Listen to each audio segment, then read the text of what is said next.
DZRH, a proud member of MBC Media Group. Magandang hapon Luzon, Visayas, Mindanao. Ang oras alas 4:11 ng hapon. Uy! Nakapag-break ka na ba?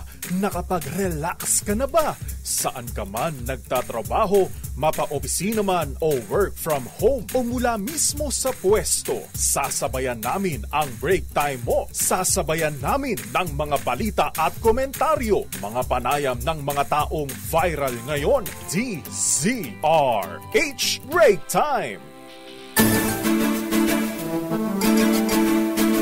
Thank God it's Friday at makakasama niyo po sa isa na namang edisyon ng Break Time sa DZRH. Ako po si Thea Petro Corpuz. At Ray Siban, sa ngalan pa rin po nila kay Mayor Deo Macalma para po sa DZRH, una sa Pilipinas. Una sa Pilipino at ngayon ay ang ika-4. Uy, meron pa bang mga natira? 4-4 kasi may, di ba, 4-4 sale. Magpa-add to cart na kayo. Check out. Check out. Maraming lagi ako naka-add to cart pero yung pag-check out, tina-timing ko talaga yan ng mga, yung mga pompiang yung numero para maka-discount kahit pa paano. Ayan. Dapat okay lang yan. Basta mag-ingat sa scammer. Ay, naku. Naglipa na pa naman ngayon. Ngayon nga ay ika-4 sa buwan ng Abril. At narito na ang headlines ng ating mga nagbabagang balita. Panibagong oil price hike na mumurong ipatupad sa susunod na linggo. Inflation rate nitong Marso bumagal sa 1.8% ayon po yan sa PSA. Contingency plan para mailikas ang mga Pinoy sakaling magkagulo sa Taiwan, inilatag ng DMW at MECO. China, kinastigo ng NBI sa alegasyong hinaharas umano ang mga Chinese sa Pilipinas. What? Palasyo, binanatan ang kabastusan ng Russian vlogger. Nagbabala na huwag gawing katatawanan ang mga Pinoy. Ang tanong, ikukulong ba? Dapat. Para matikman niya. Ano yun, matikman niya kung anong hinahanap niya. Mabinyagan siya ng mga mayor. Oo, maranasan niya kung ano talaga, kung ka-vlog din ba yun. Sige, para meron siyang topic sa kanyang vlog. Samantala naman, congressional candidate na nagbiro. Meron siyang biro, Miss Thea. Joke! Gusto raw makasiping ang mga single mom. Ay, bakit? Lagot sa COMELEC. I cannot be touched. At eto na nga, 31 pulis sa isang unit ng Eastern Police District sinibak sa maanumalyang operasyon sa Las Piñas. Talaga. Samantala naman, Metro Manila, bantay sarado ng NCRPO sa Semana Santa. Walang matinding banta sa buong bansa ayon sa PNP. Higit 2,000 MMDA enforcers ikakalat sa mga lansangan Metro Manila sa Semana Santa. Isang lalaking nainis sa mga kahol ng aso. Bakit? Biglang binuhusan ng kumukulong tubig bakit? ang mga aso. Oh my goodness. Diyan sa Dipolog, ha? Ano pa naman ngayon? World Stray Animals Day pa naman ngayon. Marami tayong stray animals dito sa office. Aktibo ko dyan sa pagpapakain sa mga stray. Yun, yung lalaking yun, kakasuhan ng animal cruelty. Animal? Dapat kulong. Ay. May papakulong ka na naman. Ang dami nung gusto ipakulong, magsiksikan silang dalawa niyan. Dapat kulong. Sige. Para? Porque ba mga aso yan? Oo nga.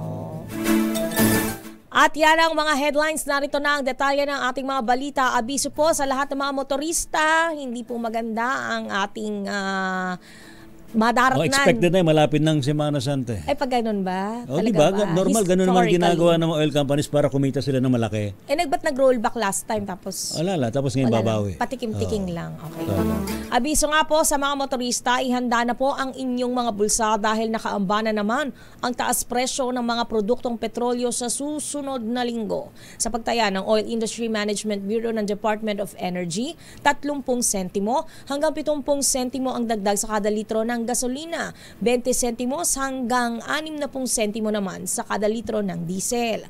Habang hindi pa tiyak kung magkakaroon ng paggalaw sa presyo ng kerosene, pero posibleng tumaas o bumaba ng 20 sentimos. Kabilang sa tinukoy na dahilan ng DOE ang reciprocal tariffs na inanunsyo ni US President Donald Trump at posibleng epekto nito na trade war. Samantala, bumagal naman ang inflation rate ng bansa sa 1.8% itong buwan ng Marso. Ayon po sa Philippine Statistics Authority o PSA, mas mababa ito sa 2.1% na naitala noong buwan ng Pebrero. Mas mababa rin ito kumpara sa 3.7% inflation noong buwan ng Marso ng taong 2024. Sa report po ni Undersecretary Dennis Mapa, pangunahing dahilan nito ang mabagal inflation sa food at non-alcoholic beverages, partikular na ang bigas at karne ng baboy. Bukod dito ay nakaambag din sa pagbagal na inflation ang mabilis na pagbaba ng presyo ng gasolina at diesel, pero ngayon ay bumibilis din ang pagtaas sa presyo ng gasolina at diesel dahil malapit na ang Semana Santa. Ganun ba yun? Ganun yun. Ganun talaga? Ganun yun. Sige. Tayo. Oo, cannot be denied. Samantala, pangarap din ng 106 Trabaho Party List na hindi na mag-abroad ang mga manggagawa at sa halip ay dito na lamang sila maghanap buhay sa Pilipinas. Gayunpaman, magkakaroon lamang ng katuparan ang nabanggit na sitwasyon kung magiging makatarungan ang sweldo sa bansa. Ayon kay Trabaho Party List nominee Ninay Chavez, ito ang pangunahing dahilan kung bakit isinusulong ng partido ang paglaganap ng high-paying jobs at pagreforma sa labor policies. Sinabi ni Chavez na marami ang magdadalawang isip na mag-abroad kapag itinaas ang sweldo at benepisyo ng mga karaniwang manggagawa. Umaasa ang nominee ng 106 Trabaho Party List na darating ang panahon na papakinabangan din ng sariling bansa ang talento at husay ng mga OFW. Tiniyak naman ni Pangulong Ferdinand Marcos Jr. na patuloy ang mga hakbang ng gobyerno para sa sapat at murang pagkain sa bansa.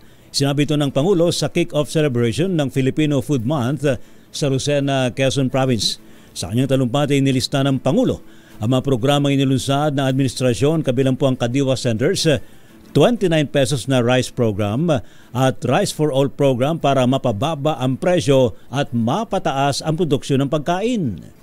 Ang pamahalaan ay patuloy na gumagawa ng mga hakbang upang masiguro na may sapat at murang pagkain para sa bawat Pilipino.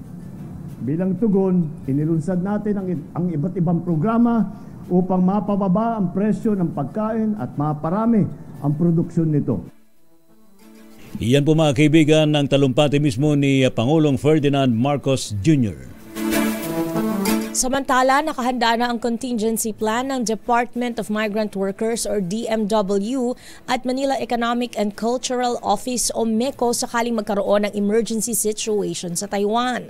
Inilabas ni DMW Secretary Hans Leo Kakdak ang pahayag matapos ibaba ni Armed Forces of the Philippines Chief of Staff General Romeo Browner Jr. ang hamon sa mga sundalo na i-rescue ang OFW sa Taiwan kung sasalakayin ito ng China.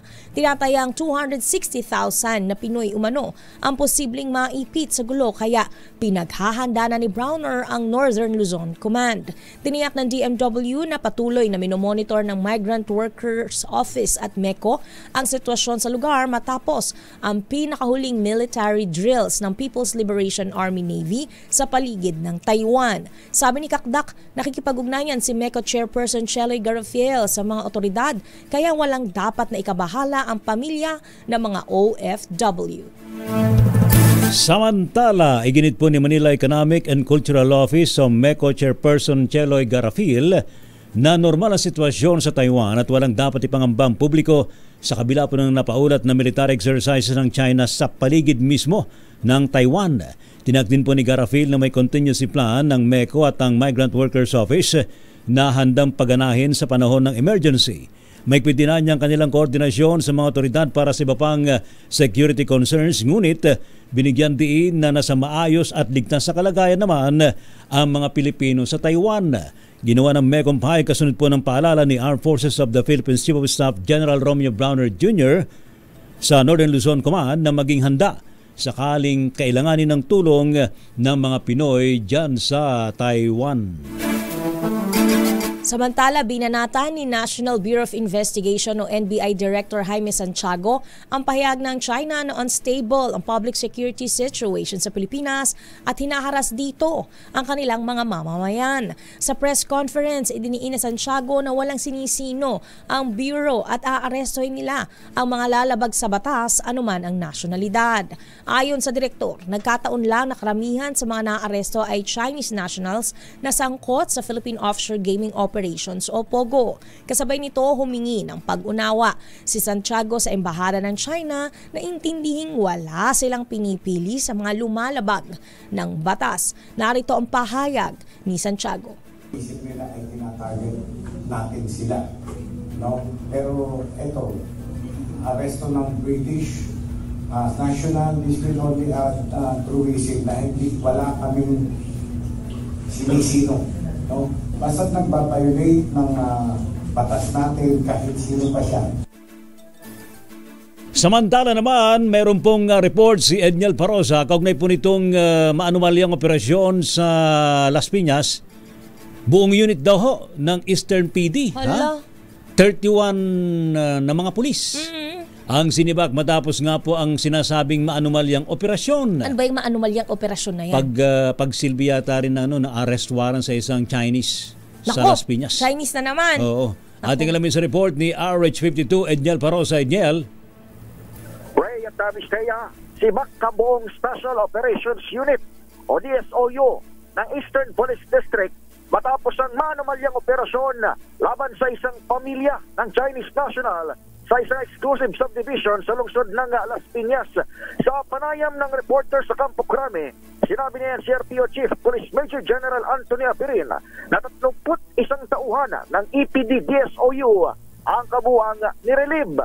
Ito'y habang iniimbestigahan ang umano'y pagtangay ng ilan nilang tauhan sa 85 milyong pisong halaga ng mga cash at ari-arian laban dito sa mga umula dito sa mga biktima. Nabatid na 8 sa 31 nabanggit ang nagsilbi ng search warrant sa bahay ng mga dayuhan noong Abril 2 kahit wala silang basbas mula sa nakatataas. Sa hiwalay naman nating panayam, kinumpirma sa DZRH News ni EPD Director Police Brigadier General Villamor Tuliao na inilagay na sa restrictive custody at dinisarmahan pa itong 8 personnel. Pakinggan natin si General Tuliao. Para malinawan natin kung ano talaga yung nangyari at magkaroon tayo ng impartial investigation at palaman talaga natin yung what really happens dun sa insidente na ito. Humarap din Lakay Ray at Mistea, humarap din sa ilang reporters, humarap sa atin kanina itong kampo ng mga biktimang Chinese at sa tulong ng isang translator ay kanilang ikinuwento sa atin kung paano sila hinaras nitong mga polis EPD. Sabi nitong si alias Kitty, sinimot ng mga suspect ng mga pera at alahas sa kanilang safe box kahit hindi nakapangalan sa kanila. At nasa search warrant ng mga ito. Salaysay naman ni alias CK, lalaki naman ito, tinangkapang manghuthot ng mga polis matapos bitbitin yung kanilang kapatid at dinala sa istasyon sa Pasig City. Pero kalaunan ay itinurn over din itong biktima sa Las Piñas PNP dahil wala na silang maibigay pa doon sa mga suspect. Ito namang Las Piñas Police na kesyo nagulat daw doon sa pag-turn over ng EPD sa kanila nung Chinese na dinitain ay pinakawalan din ito noong Abril 3 dahil sa kawalang koordinasyon ng mga polis dito sa Eastern Metro Manila. Nagpapatuloy ang investigasyon, of course, sa panguna ng EPD at dito ng NCRPO. Pero sandali lang, Edniel. Itong kasong ito, mayroong search warrant. May hawak na search warrant. Legitimate ba yung search warrant? Oo, yun nga. Kaya lang siyempre, kapag may search warrant ka, dapat yung subject ng warrant doon mo isisilbi. Kung yan man ay property, lugar o pangalan, hindi yun yung nakalagay, yun yung claim ng hindi yun yung address. Iba. Correct. Wrong address. Oo, hindi. Pati yung pangalan. Pati pangalan. Oo. Nasaan yung taong na dapat na na isisilbi Sisilbihan. yung search warrant. Oo. Batay doon sa claim pa lamang ito noong mga biktima, yung nakita nilang pangalan na nakalagay doon sa search warrant ay personality o individual allegedly doon sa Parañaque area. Pero sila sa Las Piñas. Oo, Paano nangyari yun? Doon sa kanila, Ang layo ng Parañaque sa Las Piñas. Oo nga, parang paanong naligaw dyan yung mga nag-search? Ha? Hindi lang yun. Lakay rin. Oh. Ang unang tanong dyan, ang layo rin ng Eastern Police sa Las Yun nga. Piñas. Yun nga rin tanong ni okay. Stea. Ako naman, ay iniisip ko naman, may proper coordination with Las Piñas Oo, Police. yun yung tinatanong kanina, Edniel, kay Lakay Ray. Pangalawang violation. Oh. Yung Okay. pangalawang violation, Lakay Ray at Mistea. Nagsinti sila ng search warrant, yung mga police EPD sa Las Piñas, Oh. nang walang mission order at Ayun. coordination Sa SPD. Northern Police at Oh. Piñas City Police sa Lakay Ray at Mistea. Ayun.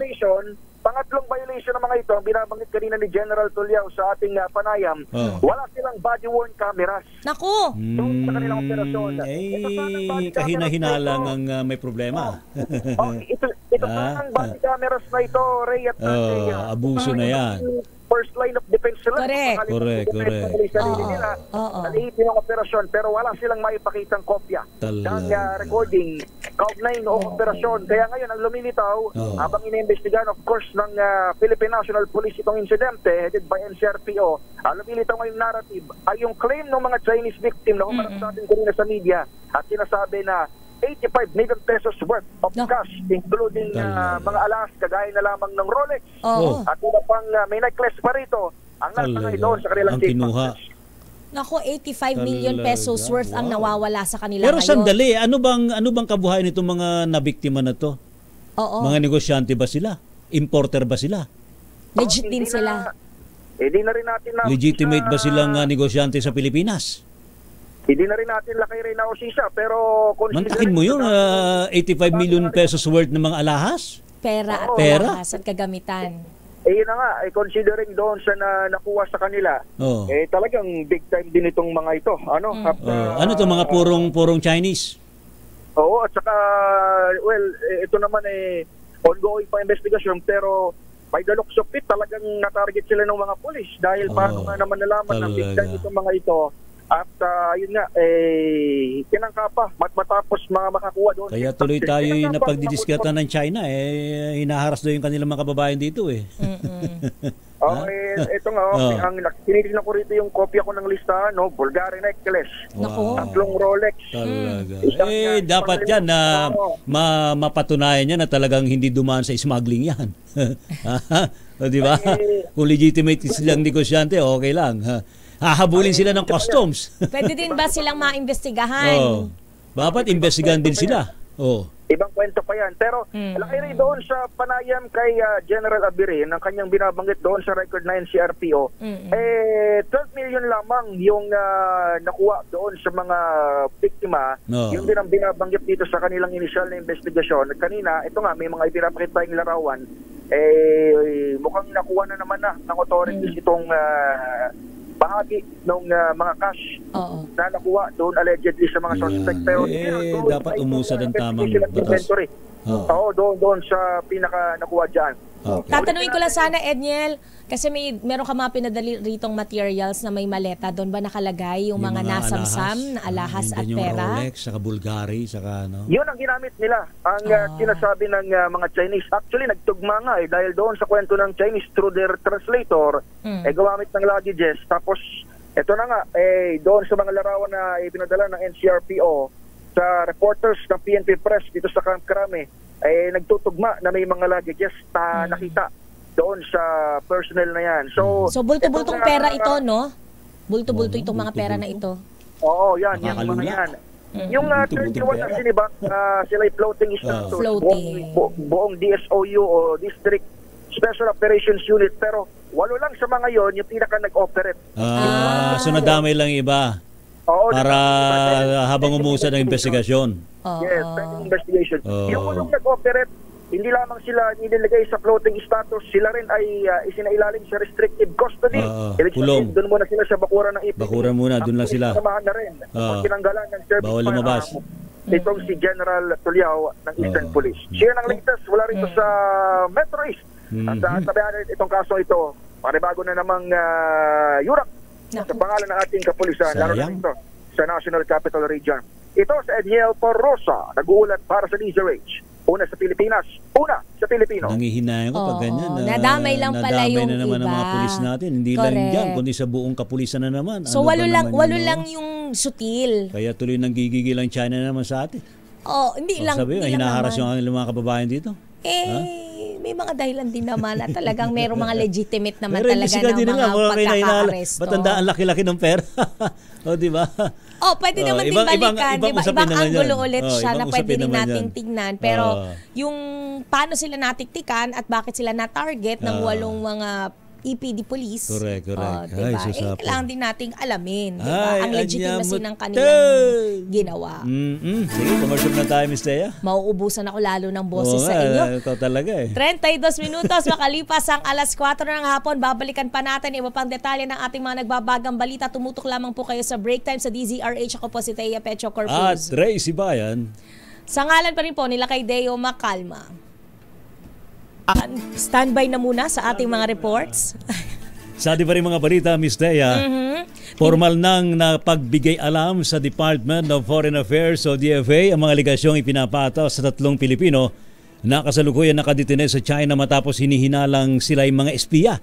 Ayon po sa DFA, nagbigay na ng kinakailangang tulong kasama naman ng legal support ang Philippine Consulate General sa Guangzhou para sa mga nabanggit na Pilipino. Prioridad ng DFA mapangalagaan ng karapatan ng mga naturang Pinoy. Kaya nagpaabot sila ng mensahe sa pamahalaan ng China para matiyak na sila isa sa ilalim sa tamang proseso at investigasyon at naayon sa domestic laws at ng Philippines-China Consular Agreement. Sa report ng state media ng China, inaresto daw po ang 3 Pilipino dahil man sa umano'y espionage, kung saan inakusahan ng mga ito na nagtatrabaho mano sa Philippine Intelligence Agency para mangalap daw ho ng mga classified information tungkol sa military ng China. Samantala, pinaalalahanan ng Philippine Embassy in Kuwait ang mga Pilipino na nasa bansa na ipinagbabawal ang hindi otorisadong pagtitipon sa Gulf State. Ito ang abiso ng embahada matapos maaresto ang 17 Pilipino sa Qatar na nagsagawa ng political demonstration bilang suporta kay dating Pangulong Rodrigo Duterte. Sa kanilang pahayag, nanawagan ng embahada na respetuhin at sundin ang mga batas at regulasyon sa Kuwait para maiwasan ang anumang legal na komplikasyon. Samantala naman, binigyan din po ni Palace Press Officer at Presidential Communications Office Undersecretary Claire Castro na hindi hahayaan ni Pangulong Ferdinand Marcos Jr. ang pambubuli at pambabastos sa ng mga dayuhan sa Pilipinas. Ito po'y kasunod ng pag-aresto naman sa isang Russian-American vlogger na si Vitaly Zodorovetsky dahil naman sa pangaharas sa mga Pinoy para sa social media content. Ayon po kay Yusek Castro, bagamat welcome ang mga turista sa Pilipinas, hindi ibig sabihin nito na pwede nang gawin ng katatawanan ang mga Pilipino at baliwalain ang mga batas sa ating bansa. Ang foreign nationals ay welcome naman po sa Pilipinas. Pero hindi po ibig sabihin nito na kung welcome sila, handa na rin po nila na bastusin ang mga Pilipino, ang kustumbre po natin, ang batas natin. So dapat magsilbing aral na rin po ito. Yan. Saka yung paalala ng palasyo, hindi lang sa mga foreign vloggers, kundi pati na sa lahat ng mga vlogger. Yung mga content creator dito sa Pilipinas. Sa Pilipinas and abroad. Sana tigilan na yung mga prank-prank. Gusto ko ano mga kalokohan para lang makakuha ng maraming views. Oo, diba? Gusto ko vlog yung mga educational. Yun, dapat. Alam mo, dun ko sa mga vlogs ko kaya natutunan paano maglinis ng ng Dyson electric fan. DIY? May di kasi ako mag-DIY eh. So gusto ko yung mga ganong videos. Sa susunod gagayahin ko, i-video ko rin yung paglilinis ko para talaga. Oo. Sige. Learn from the not so expert. Supportahan ka. Subscribe. Wala pa nga, subscribe na. Ipasok na nga lang natin ang ating mga balita mula sa labas. Standby Miss Leth, standby Manang Milky, standby Noche, standby Diyos sa Alyansa. Hindi nakikitang may epekto ang pag-alis ni Senator Amy sa administrasyon o sa administration slate. Bakit naman? Itatay mo ang balita, RH14, Leth Narciso, Miss Leth. Basta tuloy-tuloy lang sila sa kampanya. Yan ang sagot ni Congressman Toby Chanco, campaign manager ng Alyansa para sa Bagong Pilipinas, sa tanong kung may epekto ba sa strategy ng administrasyon ang pag-alis ni Senator Amy Marcos. At wala ni Chanco, kakayanan at kwalifikasyon ng 11 nilang kandidato ang bitbit ng Alyansa. Naniniwala ito na higit sa ano pa mang estratehiya, track record ang pinaka-importante dahil ito ang magpapatunay na kaya nilang gawin ang mga ipinapangako. Ngayon ang unang kampanya ng buong slate ng Alyansa matapos kumala si Senator Amy at ginaganap ito dito sa Inari Center sa Antipolo City. Maya-maya ay sasamahan ni Pangulong Marcos ang mga kandidato ng administrasyon sa panunuyo ng mga botanteng Rizaleño. Ito si Leth Narciso para sa DZRH. Una sa Pilipinas, una sa Pilipino. Miss Leth, matanong ko lang, papalitan ba si Manang Amy doon sa pwesto niya sa binakante sa administration slate? Walang napag-uusapan ganyan sa ngayon. Ayun, awampay. Awan. Okay. Thank you, Miss Leth. Thank you, Miss Leth. Balik sa inyo, Miss Thea Trey. Thank you. Salamat, Miss Leth Narciso. Samantala naman, Kamara. Masusi daw pong minomonitor ang kalagayan ng ating mga OFW sa Taiwan, maging sa Myanmar at Thailand. Yun. Ating alamin sa report ni RH12, Milky Rigunan. Milky. Thea, nakatutok ang Kamara sa sitwasyon ng ating mga overseas Filipino workers sa Taiwan, Myanmar at Thailand. Tiniyak ni Representative Jude Asidre ng Tingog Party List sa chairman ng House Committee on Overseas Workers Affairs. Dapat laging prioridad ang kapakanan at kaligtasan ng ating mga kabayan sa abroad. Ayon kay Asidre, dapat samantalahin ang pagkakataon na i-trace sa mga OFW na nasa Taiwan. Kunin ang kanilang updated na lokasyon at mga contact numbers. Ito ay sa gitna ng tensyon sa Taiwan dahil sa ginagawang military drill ng China sa palibot nito. Paliwanag niya Asidre, mabuti lang maaga para mabilis ding makalikas ang ating mga kababayan sakaling lumala ang sitwasyon. Bukod dito, magamit din niyang updated na mga impormasyon sakaling magkaroon naman ng kalamidad sa Taiwan. Tungkol naman sa mga Pilipinong apektado ng lindol sa Myanmar at Thailand, sinabi ni Asidre na nakamonitor din sila sa mga advisory naman ng Department of Migrant Workers. Anya, kasamang emergency team ng Eastern Visayas Medical Center at ng Tacloban. Sa pinadalang team ng Department of Health sa rescue response sa naturang mga bansa. Ako si Milky Rigunan, nagulat para sa DZRH, una sa Pilipinas, una sa Pilipino. Manang Milky, may question ako. Ano lang to? Add-ons lang. Meron bang nagkomentong isa na kongresista ukol doon sa naging issue ng mga posible nilang makasama sa House of Representatives in the future? Tungkol ito dun yung sa hindi pa na yung tungkol sa komento ng isang hopeful na maging kongresista tungkol sa pakikipagsiping sa mga single mom. Meron bang nagkomento diyan? Oo. Alam mo, maraming bumatiko, kabilang dito si Congresswoman Arlene Brosas ng Gabriela Women's Party List kasi sobrang in bad taste talaga yung sinasabi. Ito ay sabihin ko na yung pangalan, sabihin mo na, si Sia. Ayan. Attorney Christian Sia, kung saan inihayag nito, ang solo parents daw ay dinadatnan pa ng buwan-buwang dalaw.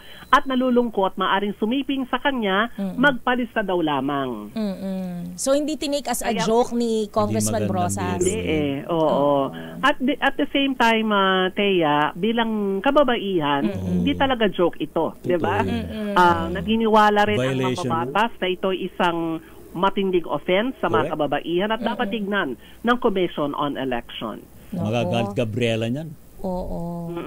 Ay, may unang-unang nanggagalaiti itong si Congresswoman Arlene Brosas. Sabi niya ay katatapos pa lang naman ang Women's Month. Oo nga Diba? Marso. Tapos ganyan. Tapos ay magsasalita ito sa entablado si Attorney Christian Sia ng isang hindi magandang hindi joke dapat para sa maging kongresista yung ganyan? Hindi, tsaka talaga hindi siya dapat pwedeng i-label as a joke, no? Hindi pwede. Diyos mo yun naman. Sa harap ng tao, sabihin mo yun. Posible ba yung kasuhan ng VAUSI? Violation ng VAUSI? Why not? Pwede rin, ng violation against women and children. Pero ito'y pinapa-imbestigahan niya sa Commission on Election. Thank you, Manang Milky. Balik sa'yo, Thea at Ray. Thank you. Isa naman ang patay, isa ang sugatan matapos pagbabarilin habang naglalakad sa Binangonan, Rizal. Ano na nangyayari sa Rizal area? I-detalye mo ang balitang yan, RH27, Noche Kakas. Noche. Miss Thea, Lakay Ray, isa ang patay habang isa ang sugatan sa pamamaril sa Camia Street, Barangay Palangoy, sa Binangonan, lalawigan ng Rizal. Inilala ng Region 4A Police Office ang nasawing biktima na si alias Roger habang nasa ospital itong si Joy Antang, 28 anyos. Hindi pa tukoy ng Region 4A Police ang pangalan ng mga suspect na nakasakay ng isang Toyota Vios na kulay gray na may plate number GAB 8177. Ayon pa sa report, nagpapasundo si Joy sa nasawing si alias Roger sa nabanggit na lugar. Habang naglalakad ang dalawa, bigla manong dumating ang mga suspect at sakay ng kotse at pinagbabaril ang dalawang biktima. Tinutukoy na ng Binangonan Rizal PNP ang posibleng dinaanan ng sasakyan ng mga suspect ng tumakas matapos ang insidente ng pamamaril. RH27, Chikakas DCRH, una sa Pilipinas, una sa Pilipino. Maraming salamat, Noche Kakas. Pilipinas, isa munang maiksing paalala mula sa ating mga taga-suporta. Ang oras, alas 4:49 ng hapon.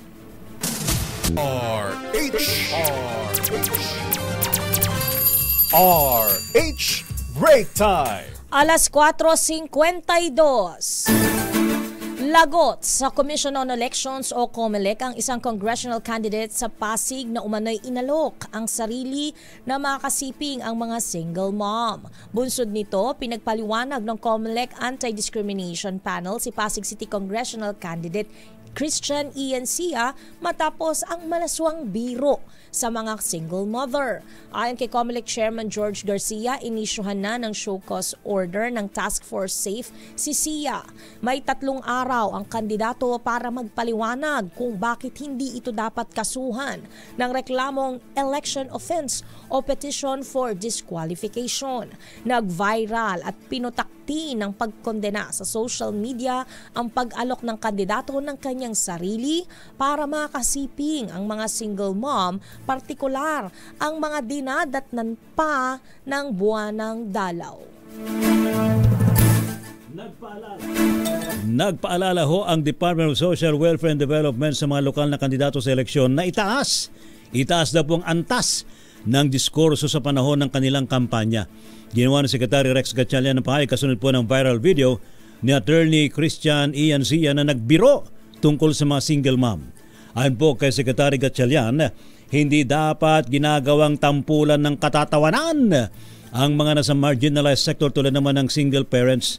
Imbes na magbiro para makuha daw po ang kanilang atensyon, dapat na niya ipaliwanag ng maayos ang kanilang plataforma. Bukod dito, ibinigyan din ni Gatchalian ng mga solo parent ay mga tunay na bayani dahil naman sa pagtataguyod ng kanilang pamilya.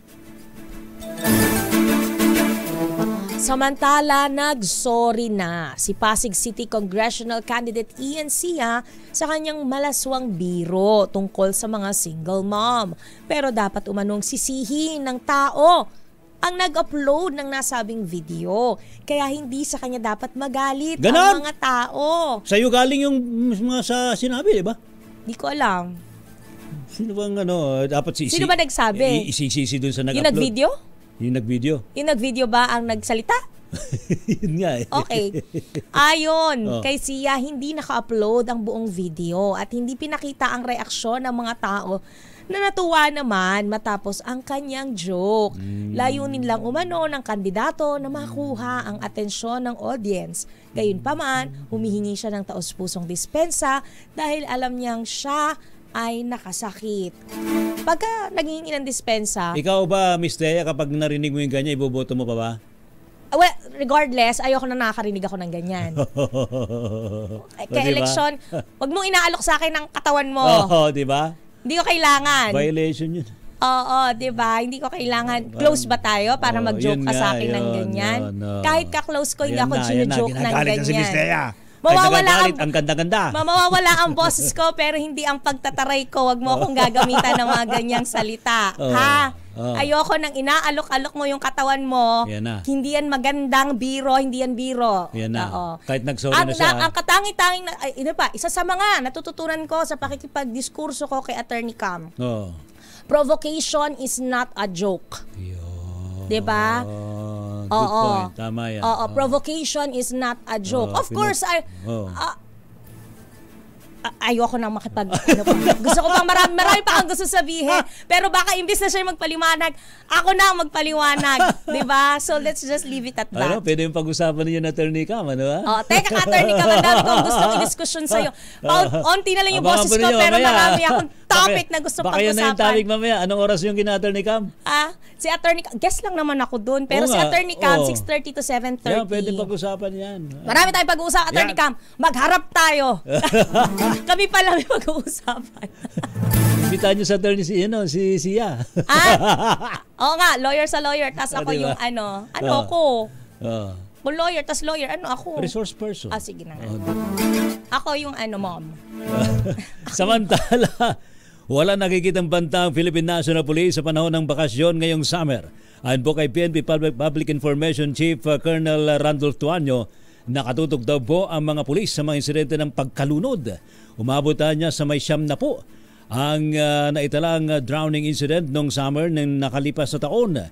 Kaugnay po nito ay natasan po ng PNP ang Maritime Group na makipag-ugnayan sa mga LGU para matiyak ang kaligtasan ng mga bakasyonista. Sa kabuuan, higit sa 40,000 pulis ang ide-deploy para sa matiyak ang seguridad ng bansa sa gitna ng heightened alert na itinaas noong March 24 at tatagal hanggang buwan ng Hunyo. Samantala, kabuuang 10,364 na mga pulis mula sa NCRPO ang ipakakalat sa Metro Manila para sa paggunita ng Semana Santa o Holy Week. Ayon kay NCRPO Director Police Major General Anthony Aberin, ipoposte ang mga pulis sa mga matataong lugar, kabilang sa mga simbahan, pangunahing lansangan, transportation terminals, commercial areas at iba pang place of convergence.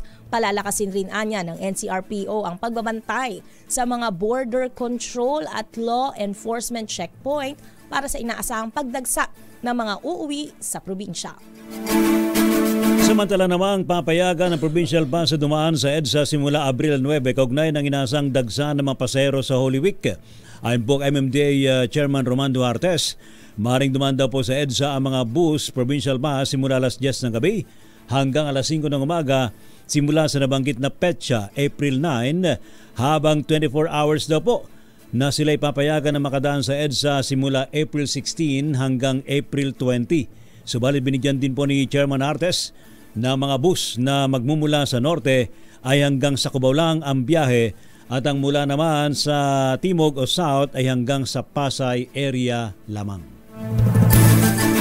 Samantala, suspendido ang expanded number coding sa Monday, Thursday, April 17 at Good Friday, April 18 na deklaradong holiday. Sa anunsyo ng Metropolitan Manila Development Authority o MMDA, magkakaroon din sila ng full deployment para sa Holy Week kung saan ipakakalat ang 2,542 field personnel at 468 assets.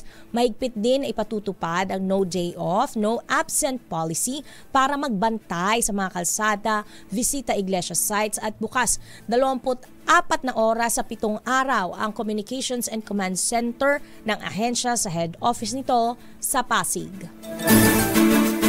Heto na! Naku naman no, naharap sa kasong animal cruelty ang isang lalaki sa Dipolog City, Zamboanga del Norte. Ito matapos namang makuhanan sa CCTV ng kapitbahay ng naku naman no, binuhusan. Nang? Ano ba naman to? Pasintabi po sa ating mga kababayan, lalo yung mga animal lovers dyan. Nang binuhusan daw po ng kumukulong tubig. Bakit naman? Ang mga asong tahol ng tahol na nasa loob ng kanilang kulungan. Napagalamang nainis daw ang suspect sa ingay ng mga aso, kaya niya nagawa ang naturang krimen. Maaaring maharap ho sa pagkakulong o kaya'y pagbabayad ng multa ang lalaki dahil sa paglabag sa tinatawag na Animal Welfare Act.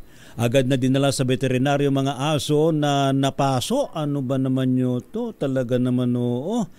na napaso ang kanilang katawan pero ngayon nasa stable ng kondisyon. So meron may-ari ng aso? Meron. Nakakulong. Oo. Baka gutom yung aso. Yun nga. O kaya dahil kinausap mo na lang yung may-ari ng aso para stop that noise. Diba? Talaga naman. Wag naman ganun. Ha? Wag natin ilagay sa ating mga kamay. Saka ngayon na World Stray Animals Day. Kapag nakita kayo ng mga gumagalang mga miming, ng mga aw-aw, pakainin ho ninyo na may kasamang tubig. At saka huwag kayo mapagtakbuhan kung hindi kayo sure kung mas mabilis kayo sa kanila. Again, provocation is not a joke. Nyo rin pong pinoprovoke Go lang ang mga daw, Miss Thea, animals. sabi ni Telma. Kahit na wala na akong boses. Kahit walang boses. Sabi naman ni Edita Manawis, hindi ko iboboto yan kung ako, sabi niya. Yung tumatakbong congressman. Desisyon niyo po yan. Peke! Sige. Peke. Ang alin? Ang protocol plate na ginamit ng Gray Mitsubishi na nag-viral sa video sa social media. Ito ang kinumpirma ni House Secretary General Reginald Velasco. Base sa pagsusuri ng kamera sa viral video, peke ang protocol plate at hindi ito nagtataglay ng security features ng mga original 8 protocol plates. Paliwanag pa ni Velasco, wala nang inisyu na 8 plaka ang 19th Congress at ang mga gumagamit ito hanggang ngayon ay pasuna at karamihan ay pineke. Makikita sa viral video na bumaba ang driver ng Gray Mitsubishi at inahamon ang driver ng pulang sasakyan na bumaba. Bumaba ka! Baba! Sige, ano sabi? Pinagmumura! At binantaan pa. Binantaan ba? Tinanong lang naman Ano sabi? Sabi lang niya, gusto mo barilin kita? Tanong yon. Ganon? Pagbanta, babarilin kita. Nagtanong. Tinanong lang kung gusto lang naman. Mukhang ayaw, so wala. Ang iinit ng mga ulo ninyo, init nga ng panahon. Oo nga, ano ba nangyayari? Bakit lagi na lang may mga ganyan? Pwede naman kayong action star ba kayo? Mag-iced coffee na lang? Halo-halo. Scramble. Sige, mag-showbiz na tayo, Mr. Pampakul. Cool down. Mauubos na yung powers for today. Sige na nga, showbiz na lang. Diyosa ng showbiz. Ito nga ang kanyang ibabalita, Lea Salonga at Nick Chen, tampok sa April issue ng People Magazine. Broadway legend todo suporta sa transition journey ng kanyang anak. Idetalye mga balita, Diyosa ng showbiz, Diyosa Cruzat. Lakay Ray at Miss Thea, tampok sa April cover ng US Magazine na People ang mag-inang Lea Salonga at Nick Chen. Sa cover, tinawag si Lea bilang a fierce ally to her trans child. Ibinahagi ni Lea sa panayam ng People kung paano niya buong tapang at pagmamahal na sinuportahan ang anak na si Nick sa gitna ng kanyang emotional transition journey. Ayon kay Lea, bilang magulang ay nais niyang maging matatag si Nick at handang harapin ang buhay ayon sa kanyang sariling pangarap.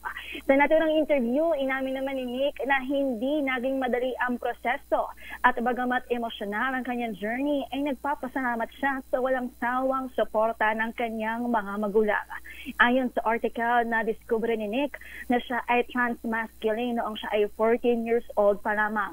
Sa IG, sinare ni Lea na available ang April issue ng People Mag sa newsstands nationwide ngayong Friday. Habang Lakay Ray at Miss Thea, magugunit ang tampok ang mag-ina sa Philippine production ng Into the Woods ngayong Agosto, kung saan si Lea ang gaganap bilang Witch, habang si Nick naman bilang Jack. Para sa Break Time Showbiz, ito si Jota Cruzat ang nag-uulat para sa DZRH, una sa Pilipinas, una sa Pilipino. Thank you. Maraming salamat, Diyosa ng showbiz, Diyosa Cruzat. At yan na ang kabuuan ng ating programang Break Time ngayong Thank God It's Friday. Yes, it's 4/4/2025. Check out nyo na. Yes. Kung naghingi po kayo ng sign, ito na po ang sign. Kung narinig nyo sinabi ko, check out. Deserve mo yan. Deserve mo yan. Deserve na. Check out na yan. Ano inad ko? Masyado na matagal yan sa cart. I-check out nyo na kagad. I-check out na yan. Ngayon na ang tawang oras. Ano ba privilege pag nag-check out ka ng ganito? Vouchers. Tapos free shipping, Shipping. Talaga. Ayusin mo, free shipping, hindi free shipping. Free shipping. Okay. Kasi free baka mamaya. shipping. Oo, ma-record ka. Kasalanan na nag-record yan. Sige ka. Hindi natin masisisi sa kanila, di ba? Lagot talaga yung kandidato. Alin yung nag-record? Yung nag-post? Hindi, yung kandidato mismo. Hindi, paano kung Hindi mananalo yun. Hindi natin sure. Hindi pa naman kasi eleksyon. Diba? Kaya tayo maghinay-hinay sa ating mga binibitawang salita. Anong magiging kahinatnan saka na natin makikita. Yeah. Okay. Sige. Thank God it's Friday. Maraming salamat po sa inyong pagsama sa aming palatuntunang break time. Ako po si Thea Petro Corpus para sa break time. Ito po si Ray Sibayan. Sa ngalan mo nila kay Mayor Deo Macalma para po sa DZRH, una sa Pilipinas. Una sa Pilipino, susunan balansyadong pagbabalita hatid sa atin ni Ka Henry Uri at Miss Kay Karen Oyong. Oras, 6 na minuto makalipas ang alas 5 ng hapon. This time check is brought to you